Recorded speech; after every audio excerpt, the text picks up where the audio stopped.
All right, welcome. It's the Living in Coastal Virginia YouTube channel live stream. I'm here with my partner in crime, Sean Fitzgibbons. Sean, give the people what's up. I love it. We're back every 2 weeks, and we've kind of changed up our format a little bit. We want to cover a little bit of everything, things like events, places to go to eat, what's going on in our area, and let's start off with our local libations. So this one is right down the street from us here, Allocation Brewing. Let's see if I can get it to focus on that, not my face. The black lager beer. So I'm going to go ahead and pop the top there. Let's give it a go. Now, Allocation also, is it a nitro? I don't know. It's delicious is what it is. Oh, that's nice. Ooh, I like that. I really like that. It's got like stout vibes. Yeah, some stout vibes going on. But it's definitely a little lighter. Yeah, doesn't taste as much like a loaf of bread. I like that. The Schwaz, the black lager beer. Yeah, it's delightful. I'm a big fan. That's really good. Allocation is a brewing company that is right here on North Collie. Definitely should go check him out. Kenny's done an amazing job outfitting that place. He's a previous architect. I guess once an architect, always an architect. But you can see in there in the design, they've done an excellent job designing the space and making it beautiful, making it a place where you want to entertain. And North Collie is a place for sure that has made leaps and bounds when it comes to coolness. I mean, there's new restaurants coming up. There's more developments coming up. The cool rating is elevated. It's increasing. So I'm actually under contract on a house right now with a client on the south part of North Collie. And there's a whole bunch of new construction going on down there. And so one of the things I was kind of pointing out to them is that this area is primed for more appreciation. I think that's this drive for people to want to be able to go out their front door and be able to go to a brewery or a restaurant. The walkability, bike ability is something that is becoming more and more desired. It always has been something that's just innate in humans. But I think it's getting more and more of a push of it. So our format today, what we're going to kind of cover here is we're going to talk first about some news that is going on in Hampton Roads, the 757, the 7 cities. Then we're going to talk about a few restaurants that I think absolutely should be on your list to check out, whether you're a local here and you're just looking for a new place to go out to eat, or if you're coming to visit or looking at moving to the area and you kind of want to know some places to go check out. Then we're going to spend a little bit of time going over the market, what you can expect as a buyer and seller here into the fall winter market, and when a little bit of some projections of what I think is going to happen in 2024. And then lastly, we'll leave you with a few events that are going on in the area, for the next 2 weeks for you to check out until the next live stream. And we'll be doing this every other week. So with that, let's go ahead and get started. I'm sharing my screen. Sean, you got it going? Yeah, cool. Let's see. Hopefully those who won't be named won't kick us off here. All right. So first and foremost, we have Norfolk Planning Commission recommend denying permits for Armed Forces Brewing Company. Now, this building here was the same building as O'Connor Brewery. They sold and have moved out of the area. And so this is a proposed new brewery that would take over the same building. And there was a little bit of controversy. Did you get a chance to read through this, Sean? A little bit of controversy. And so what I would encourage you to do is actually go through and read this article yourself. There were some potential statements that were made that maybe were taken the wrong way towards the LGBTQ plus community or maybe they just didn't feel like the Armed Forces Brewing Company fully represented the military here locally. The comments down at the very bottom thought that it was likely that they were probably going to get the permits anyway, that this was kind of a political grandstanding moment for those who voted against it in the moment, but eventually the permits are going to come through because that's really how the law reads. So we'll see. Comment below on what you think is going to be the outcome here. Personally, I think the whole area where they kind of where O'Connor started here, or that was their second location, is really coming up. There's lots of little restaurants coming up. Super cool place to hang out right next to the railroad. And to be honest, I think it would be really nice to have I think we already have, Bold Mariner, I think is military-esque. It's owned by a veteran there, ex-Navy SEAL.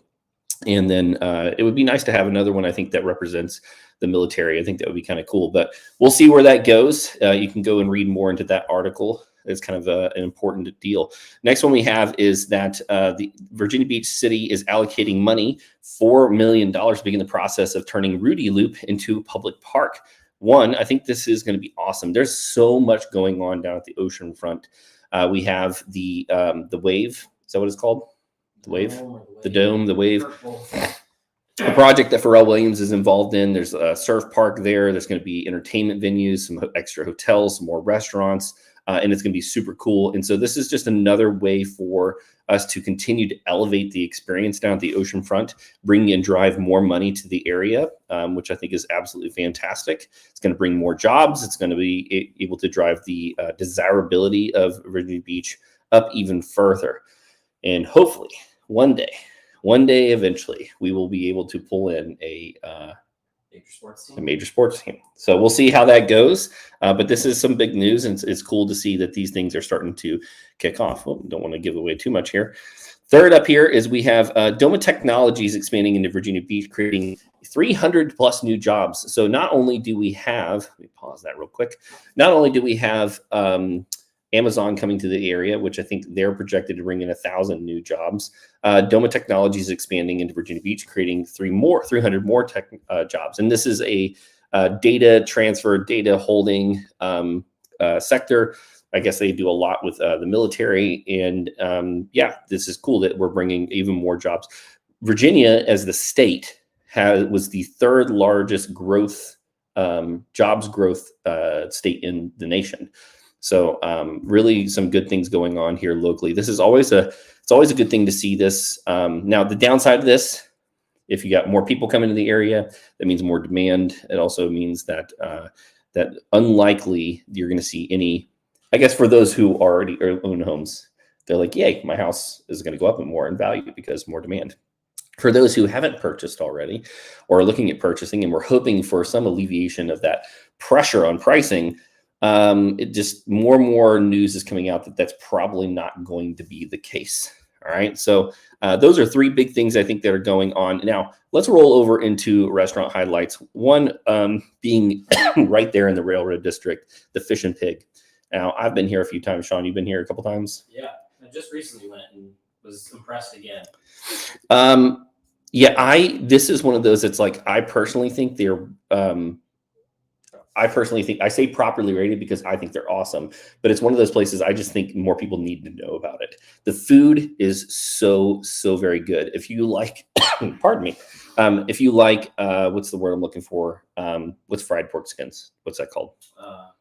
Well, I can't think of the name. Rinds? Pork rinds, but there's not a name for it. I can't think of the name of. They make their pork rinds fresh in-house. Like they come out and they're crackling, and they have an amazing dip that they come with. Another one is their hush puppies. Their hush puppies comes out with like this cinnamon sugar butter that comes out, and chicharrones. There you go. Thank you. Their portions here are absolutely wonderful. I've never had food here that I didn't like. It is fantastic, and they have a really nice space in there. If anything, well, I'll just leave it at that. I think their portions are massive for the price, and this is a place you absolutely should check out. The second one, excuse me, let me go to the menu here. I'm gonna make a few suggestions here. Let me go quick menu. All right, so I've had the bang bang shrimp. That's fantastic. Can't go wrong with fried pickles. But what I think they really do well is their fresh pork rinds, and their hush puppy basket for appetizers is lovely. I've actually had their, where is it? Black and Dahi tuna, just as an appetizer, or not an appetizer, a meal. I don't know. I can't say words today. I've had their bang bang shrimp tacos, and I've had their pulled chicken barbecue combo. Again, just lovely. Absolutely fantastic. All right, rolling on to number 2 here, the back deck. Now, if you are looking for a place where the weather is nice, and say, spring, fall, or even a summer where the humidity is a little bit lower, this area is absolutely fantastic. Let me kind of show you where it is on the map here. So Fishin Pig is right here in Park Place, or right on the border of Park Place and Ghent. How near where is that? Brewing company, maybe. Yep. Yeah. So right in here. There you go, Fishin Pig. And then I think O'Connor's is like, or previous O'Connor's is like right there. But if you zoom out and you go over here to the inlet, you've got a bunch of selections in here for food. Actually, the very first condo I sold was right here. Where is it? Yeah, right here. Very first condo I ever sold as a real estate agent was right in here. And partially was because of this view. And the view right here, especially in the evenings, is just absolutely lovely. Now, lots of Navy come in here and hang out in the evenings, but this is just, let me pull over the layers, satellite. Here's the back deck. I believe it's owned by the people who own Bubba's. There's also a spot where you can come in here and get fresh fish that's been caught relatively recently. And you can take that home, but the back deck is called the back deck for a reason, because you have all this seating here along on the water, and it gets pretty busy down here on weekends. But they have just an amazing venue. It's really cool. If you're looking for a great date night spot or a place to go out with friends, this is a really nice spot to go. If we're going to go with the menu, let's see. I'll speak to what I've had here. I think we had their crab dip. Yeah, we had crab dip. I've also had their mango salsa. That was lovely. I've had their fish tacos. I think I've had their tuna tacos. Never had a pizza. I'm a sucker for oysters. Love myself some oysters. Preferably either steamed or fried, but I'll do raw on occasion. Can you do raw oysters? Can't do it. I'm not a big oyster fan. Who is it that said that was like slurping boogers or something like that? Snot. Slipping snot. Granted, it can be kind of gross if you're not ready for it. And then I'm always a sucker for a good Italian sandwich. So that is a solid place to go. But like if you want someplace, well, just kind of as an addition, a little more upscale, a little more sit down and kind of enjoy yourself, Bubba's next door is where you go. Seems more like family vibes, whereas back deck is a little bit more like the date night. Yeah, date night, singles, hang out. It's a loud, kind of boisterous crew there. But great place to go. Rehearsal dinner at Bubba's. Next up, what I'm going to pick is the Egg Bistro. Now, the Egg Bistro, there are 3 locations, one in Greenbrier, one in Strawbridge, and one in Haygood. If you're looking for like just a solid breakfast place, I've never had a meal here that wasn't just off the chain. It's so very good. And they have a pretty large drink menu. So if you're stayed up a little late, woke up a little late, need a little hair of the dog, they have a pretty massive drink menu, as you can kind of see here. And then on top of that, they have just some lovely, lovely food selections here. So again, just a few that I've tried. I have done where is it at? Where are you? The Surf and Turf Benedict. Big fan of that. Benny and the Grits. Love that. Let me keep going. They have, there we go, the Belgian waffle. I'm a sucker for a really good waffle. But if you are looking for a place that has a solid like menu when it comes to breakfast, good portions, made exceptionally well with a really good drink menu to boot. Super fairly priced too. Yeah, I think so. I think if you don't want to be spending, over $20 a plate. And who doesn't want chicken and waffles with a side of caramel bourbon sauce? I mean, doesn't that just sound delightful? Sounds like Dan. That sounds exactly like me. All right, there's your 3 selections for the time. Now let's roll over quickly into what's going on in the market. And the thing that everybody is kind of looking at and wondering what's going to happen is mortgage rates. Now there are different people out there. I just came back from a conference with the agency. So we had the agency forum, that's kind of put on once a year for the top producers within the agency, and you can come, and they had an economics guy talk there, and he kind of fell in line with these. He was a little more of an optimist. He kind of admitted that. He said, my bias is I'm a little bit more of an optimist. And so he tends to fall in line with kind of the Mortgage Bankers Association, maybe even a little bit better in his projections. But he thinks that there's a very strong chance that we might be in the high 5s by the end of next year. But for definitely for sure be in the low 6s by next year. And there's always, well, let me put it this way. One of the things I think that can drive YouTube viewership is negativity. And there's like a negativity and like scare bias that happens on YouTube. And Sean and I fight this on a regular occasion is like, do we put up the big negative scary thumbnails and titles? Because when we track the metrics, they just get more engagement. It's really frustrating. And so trying to be right there in the middle, or trying to be as neutral as possible, or try to give you the data in a non-hyper emotionalized way, just doesn't tend to do as well for engagement.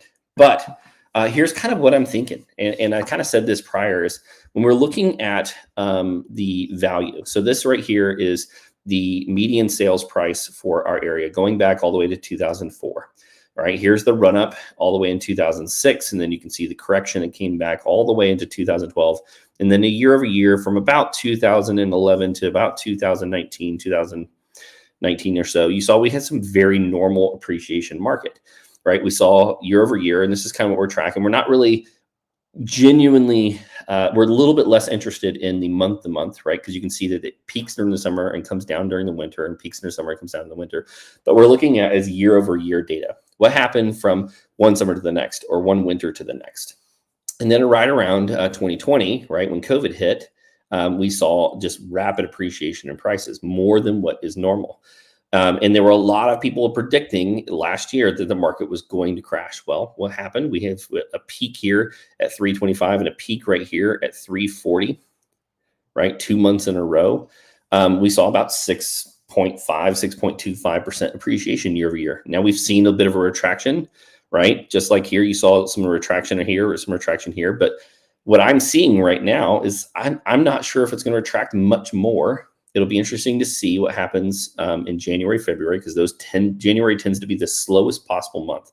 So if you are a buyer, if you are looking for a house now, getting into a house or getting under contract on a house between now and say the end of January is going to be your best possible bet to get the best possible deal. You're going to be able to negotiate some closing costs in. You're more than likely going to be able to get some negotiations on the home inspection. You might be able to push a little bit. You may be able to get your preferred closing timeline. Whereas if you go during the summer when the highest competition is there, it's just less likely, even with interest rates that are today. Because we had some clients, even again, where interest rates are at, that during the summer, we're in a multiple bid situation. And that just tends to happen far less during the winter. Now, if you're selling and you have to sell, that's just the reality of it. But your best bet to get the best price is going to be putting in your market probably sometime in April or May, right? Try to get that thing April, May, June, July, August is probably your best season for putting it on the market, because you want to be under contract and sold by the end of September to try to ride that wave the best you possibly can. And using us so you can get a nice, sweet listing tour video with it. And that's right. And if you're looking at maximizing to the nth degree, we do have some processes, some systems, some way of going about that are proven and repeatable to get you the highest amount possible for your house. And that we can go into that in depth if you just give us a ring. There's you can DM us below, or there's information down below where you can schedule time directly with us. But we'll kind of go into depth on how those systems process work. But if you've seen us stuff on YouTube, we spend a lot of time, energy, and money to try to take the homes that already just look great and present them in the best possible light that we can. All right, so if we go over and we look at week over week, right, there's a couple things I want to kind of pay attention to. One is the median sales price. So like I said, we're seeing a dip, but that dip is very, very mild from the peak of summer. A lot of this just has to do with inventory, right? So let me go back over here. We've talked about this before. The main issue is just how many houses are active for sale. Give it a second here. Come on. There we go. Right. We had this massive increase, right around 2007. That's where we saw the correction. It was a buyer's market for a very long period of time. And then we dropped into what I would say is normal inventory. Somewhere between 12 and kind of 15,000 listings is kind of normal for our market. Right around COVID, right?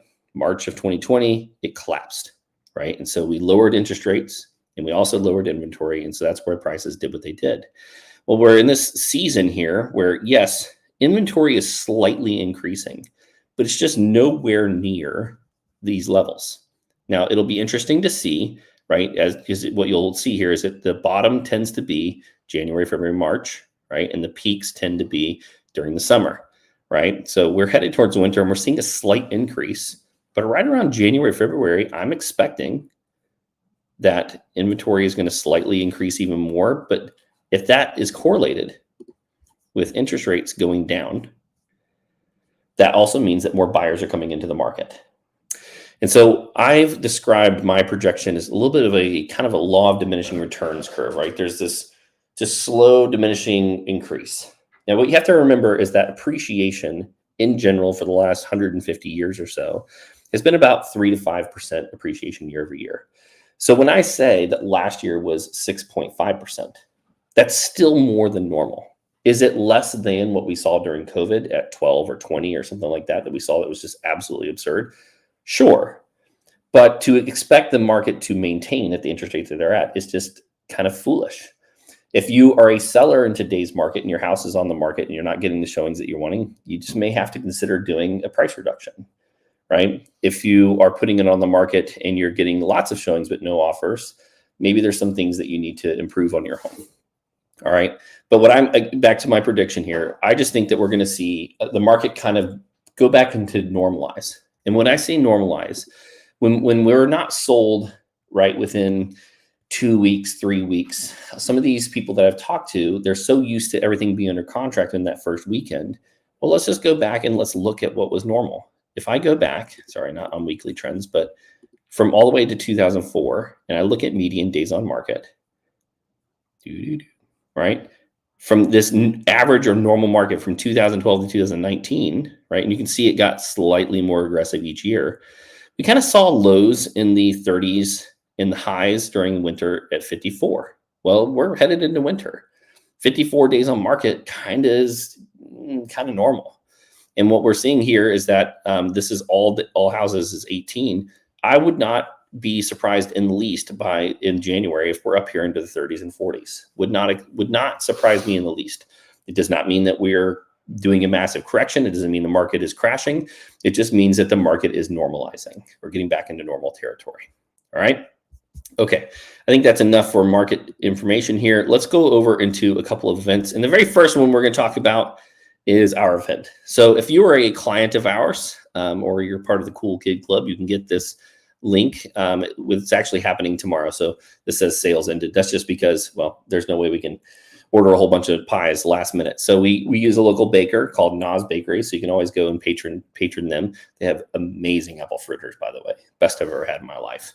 But we always do this. So for our clients, we just do it thankful. Like, hey, we're thankful for you. You can register beforehand. We meet up at a brewery, and we'll drink a few beers and get some apple pie, some pecan pie, or pumpkin. I think are the three that we get. Grab one of these. Yep, grab one of these right here, and we celebrate you. So, but you have to be a client. So make sure that you use this when you buy or sell, so that you can get invited to that. Next one I have up is we got the Christmas market. So the 42nd annual Christmas market is coming up. This is going to be Friday and Saturday from 10 to 6, Sunday from 10 to 5 at the Virginia Beach Convention Center. And then you've got admission is about $8 for kids. But really you want to go and check this out. There's going to be a lot of cool fare here and something worth checking out. If you want to go and you, let's see, where'd my link go? Oh no, I thought I had it up. Where'd it go? See here. All right. VirginiaBeach.com is a good one to go. Norfolk also has a calendar of events, but what's really going to be coming up here soon is the holiday lights at the beach. So if you're looking for something to do, it starts here on November. Actually, it just started a few days ago. You can go down to the boardwalk and you can pay to go drive down the boardwalk, and they've decorated the entire boardwalk. Maybe not the entire thing, but they've decorated a large portion of it in holiday lights. Bring some hot cocoa in the car, some snacks, that type of thing. But it's a great thing to do with the kids. Now that it's getting dark early, and if their kids are rowdy, this is a great way to kind of wrap up the evening. That's something I would totally check out. And that is it for this evening. Do we have any questions there, Sean? Nope. Just some silent people in there. All right, just some silent viewers. Well, pleasure to have you in, even though you didn't say hi. And until next time, stay classy.